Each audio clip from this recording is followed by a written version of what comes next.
గులాబీ జెండా పుట్టిందే తెలంగాణ సమాజ రక్షణ కోసం. ఖచ్చితంగా గులాబీ జెండా పనిచేసిందే రాష్ట్రం తెచ్చే విషయంలో కానీ ప్రభుత్వం నడిపే విషయంలో కానీ అదే పని చేసినాం. మనం ఇంకో పని చేయలేదు, డెడికేటెడ్గా చేసినాం. ఇప్పుడు కూడా మన కర్తవ్యం అదే ఉండాలని చెప్పి నేను మీతో కోరుతా ఉన్నాను. రేపు కూడా మనం పనిచేయవలసింది ఏంది? రాజకీయం అంటే పాలిటిక్స్ అంటే మేము అధికారంలో ఉంటేనే పాలిటిక్స్ అనేది తప్పు. రాజకీయం ఒక నిరంతర ప్రవాహం. ప్రజలు ఏ పాత్ర ఇస్తే ఆ పాత్రలో పనిచేయాల్సింది.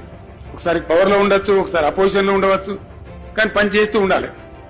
అప్పుడే ఆ సంస్థకు విలువ ఉంటుంది, ప్రజాక్షేత్రంలో గరిమ ఉంటుంది. కాబట్టి ఎట్లా ఉన్నా ప్రజల కోసం పనిచేయడమే మన కర్తవ్యం.